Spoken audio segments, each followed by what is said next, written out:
جی آپ سب دوستوں کا بہت بہت شکریہ. میرا نام لال چند ہے, میں پارلیمنٹری سیکرٹری ہیومن رائٹس ہوں. مقامی اسمبلی سائمہ ندیم میڈیا سے گفتگو کر رہی ہیں. یہ ہے کہ آج کل سندھ میں ایک عجیب غیر یقینی اور بے چینی کی صورتحال ہے. سندھ کے لوگ خود کو غیر محفوظ سمجھ رہے ہیں. سندھ کے لوگوں کو حکومت سندھ کسی بھی قسم کا تحفظ دینے میں ناکام رہی ہے. سندھ پولیس جس کا کام ہے لا اینڈ آرڈر کو مینٹین کرنا, وہ قبضہ مافیاؤں کے ساتھ مل کر لوگوں کے گھروں پہ, لوگوں کی دکانوں پہ, لوگوں کی زمینوں پہ قبضے کرنے میں ملوث ہے. سندھ کی تعلیم کا یہ اب حشر ہو چکا ہے کہ جو صوبائی وزیر تعلیم ہے انہوں نے خود سرکاری جو ادارے ہیں تعلیم کے اس پہ عدم اعتماد کا اظہار کیا ہے, اور ان کی اپنی جو بچی تھی اس کو سرکاری اسکول سے نکال کر پرائیویٹ اسکول میں داخل کروا دیا ہے. ریسنٹلی کچھ ایسے انسیڈنٹ ہوئے ہیں جس نے پورے سندھ کے لوگوں کو جھنجھوڑ کر رکھ دیا ہے. آپ نے دیکھا گزشتہ 3 دنوں سے ایک نواب شاہ جہاں پہ ایک بھنڈ کمیونٹی کی لینڈ تھی, اس پہ زرداری قبیلے کے کچھ لوگوں نے حملہ کر کے 5 جو بھنڈ کمیونٹی کے نوجوانوں کو شہید کر دیا اور ایک پولیس آفیسر کو بھی شہید کر دیا.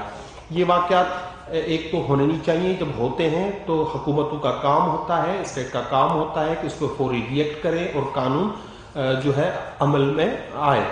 لیکن آپ نے دیکھا وہ بھنڈ کمیونٹی کے لوگ 3 دن تک لاشیں نیشنل ہائی وے پر رکھ کر احتجاج کرتے رہے, لیکن پولیس FIR کاٹنے کے لیے بھی تیار نہیں تھی, اور وہ ان کا ضد تھا کہ آپ کی نہیں ہماری مرضی کی FIR ہوگی. اس پورے ایپیسوڈ میں آپ نے دیکھا الزامات آصف علی زرداری جو سابق صدر ہے پاکستان کے ان پہ لگتے رہے, مگر مجال ہے جو سندھ حکومت یا ان کا کوئی اسپوکس پرسن یا زرداری صاحب کا اسپوکس پرسن آج بھی یہ کہہ دے کہ ان کا اس میں کوئی ملوث نہیں تھی یا ان کا کوئی اس میں ہاتھ نہیں تھا. بلاول بھٹو صاحب سے پوچھا گیا کہ اس واقعے پہ اپنا کوئی موقف دیں تو انہوں نے بھی موقف دینے سے گریز کیا.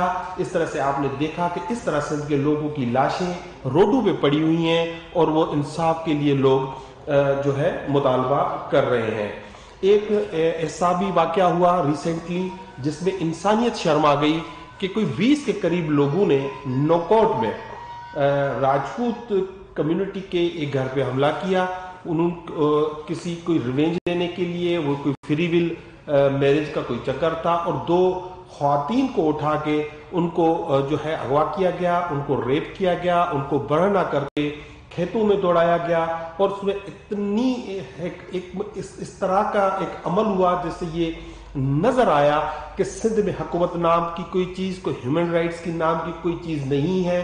سندھ میں اس طرح بچیوں کو اٹھا کے اغوا کر کے ان کے ساتھ ریپ کیا جاتا ہے. آپ کو پتہ ہی ہوگا میں ہمیشہ فورسڈ کنورژن کا ذکر کرتا رہا ہوں کہ سندھ میں یہ بھی عام ہے کہ بچیوں کو اغوا کر کے ان کا زبردستی مذہب تبدیل کیا جاتا ہے, لیکن سندھ حکومت اس پہ کوئی ایکشن لینے سے جو ہے وہ ایکٹیو نہیں ہوتی.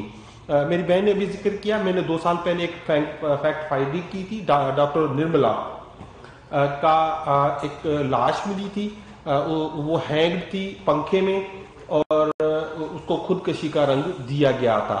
ریسنٹلی بالکل اسی جو ہے لائن پہ یعنی اسی اسٹائل سے ایک اور ہینگنگ ہوئی, وہ ڈاکٹر نوسین شاہ کی تھی. جب ان کا فورنسک کروایا گیا تو اس سے یہ ظاہر ہوا کہ ان کے کپڑوں پہ جو میل سیمپلز تھے, جو اسپرمز تھے, وہ ایک ہی شخص کے تھے.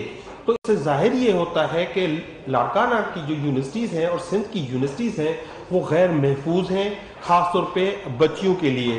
سندھ میں پہلے بھی آپ دیکھیں تعلیم کا فقدان ہے, اور وہاں پہ لوگ پہلے بھی بچیوں کو گھروں سے نکلنے سے جو ہے وہ اتنا ڈیئر نہیں کرتے, اتنا خوش نہیں ہوتے.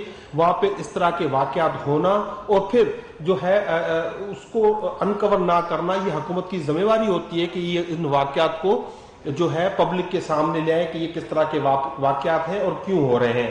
آج کل ایک اور بھی آپ سوشل میڈیا پہ چیز دیکھ رہی ہوں گی کہ سندھ اسمبلی کی MP ہیں, خاتون MP ہیں, وہ بھی ہیرسمنٹ کی کمپلین کر رہی ہیں, لیکن ان کو اپنی خود ان پیپلز پارٹی کی حکومت ان کو بچانے کے لیے تیار نہیں ہے. تو یہ اوورال سچویشن ہے. آپ نے دیکھا کس طرح سے ناظم جوکھیوں کو جو صرف اس لیے قتل کیا گیا جس کو ہم کہتے ہیں کہ وہ پہلا شہید ہے انوائرمنٹ اور ایکو سسٹم بچانے کا، کہ اس نے صرف ریزسٹ کیا تھا کہ اس کے گاؤں میں ملیر میں جو ہے برڈز کی شکار نہ کی جائے، شکار نہ کھیلا جائے، جو باہر سے ایم پیز اور ایم این ایز کے مہمان آئے تھے، صرف اسی بات اس کو بلا کے قتل کر دیا گیا، اور اس کو وہ انصاف کے لیے پریشان ہے۔ اب یہ ساری سچویشن جو ہے آپ کو پتا ہوگا، جو نیشنل اسمبلی کی ہیومن رائٹس کی اسٹینڈنگ کمیٹی ہے اس کے چیئرمین محترم بلاول بھٹو زرداری صاحب ہیں، جو پیپلز پارٹی کے چیئرمین بھی ہیں۔ ناظرین، رکن قومی اسمبلی سائمہ ندیم اور لال چند ملک اسلام آباد میں نیوز کانفرنس آپ ملاحظہ کر رہے تھے۔ انہوں نے کہا کہ سندھ میں مافیا سے خواتین محفوظ نہیں ہیں۔ حکومت سندھ نے ڈاکٹر پروین ہند کے لیے کیا اقدامات کیے؟ آگے بڑھتے ہوئے آپ کو بتائیں کہ حکومت پاکستان اور عوام کی جانب سے افغان حکومت کے لیے امداد کا سلسلہ جاری ہے۔